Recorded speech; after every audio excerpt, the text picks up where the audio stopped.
Sustainable aviation has long been a hot topic within this industry, and one man that can tell us a little bit more about the different options and aspects of how we achieve net zero, jet zero by 2050 is Stephane Lagut. It's great to have you here. Now, from EY's perspective as a company, you get to speak to lots of different other companies and individuals about sustainability, for being one. SAF has long since been one of the options, should we say, to achieving sustainable flight. What are your views on SAF? I think on SAF, it's an obvious option, I would say. Probably the main contributor in the short term, probably not the only option. Availability of the fuel itself is a challenge with some bottlenecks in the production. Also some constraints on the storage, on the price and the profitability of those type of fuels, which explains why whilst the modern engines can accommodate those fuels, then the utilization still remains very low, whilst it should progress very fast if they want to reach the 2030 or the 2050 objectives. Is it that companies need to say, yes, when it's produced, we will 100% be using SAF, that then enables people to start producing SAF? Or is it the production of SAF that's going to lead airlines, aircraft carriers using SAF? Which way does it go? Is it the horse before the cart before the horse? I think the horse and the cart will run after each other, if I may say so. There's a question of production, and then we see already like an increase of production with decrease of cost. Still, the cost remains like 2 or 3 times higher than the other type of fuels. So there will need to be a phase of further government incentives, so the public push on those fuels would be important.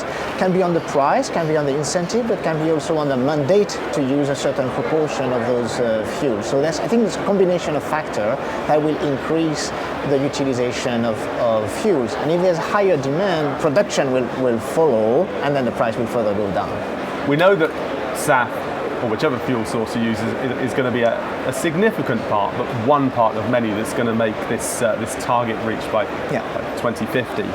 Other technologies like hydrogen, electric propulsion, what are your thoughts on these? For the electricity first, there's a very good density of energy and so on. There's a drawback of the weight of the battery, the capacity to charge, the safety, the question of fire and so on.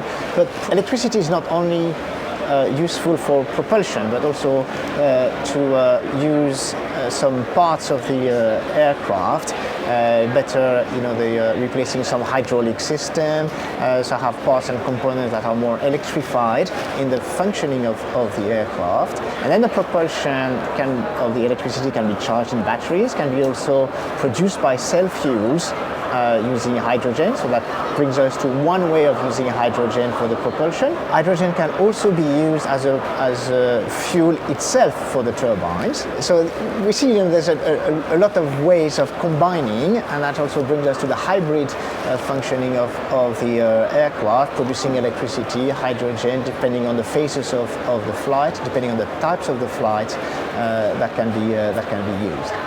What about digital enablement playing the part then in the future of commercial flight?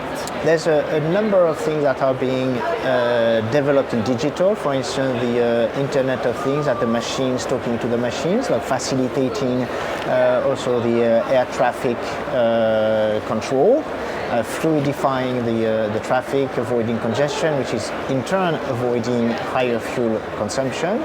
There is digital in the manufacturing process, which is changing the way of producing, having digital twins, having different ways of simulating, having different type of sensors, facilitating the maintenance of the parts and components, hence improving the efficiency of the aircraft itself.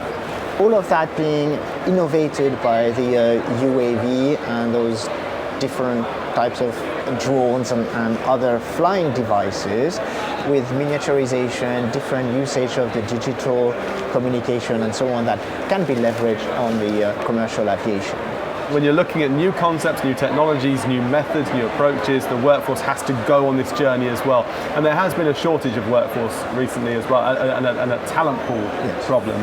So how is this being addressed when we look at the future as well? How can this be addressed immediately?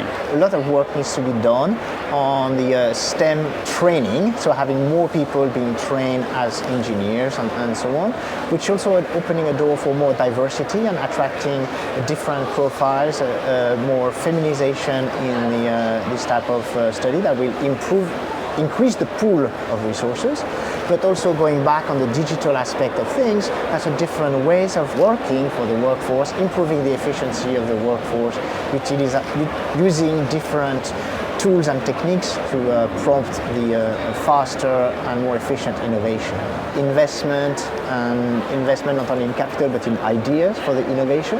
I think that should be a field for greater attractiveness for bright brains or different ways of integrating machines and people into the innovation. So big transformation of the workforce to come. It certainly is. When it comes down to workforce, when it comes down to the future and how we achieve this sustainable aviation, this jet zero, this net zero target, there seems to be many, many different ways. And luckily we've got people like Stephane looking over it at all times. Stephane, thank you very much indeed. Thank you very much. Have a nice day.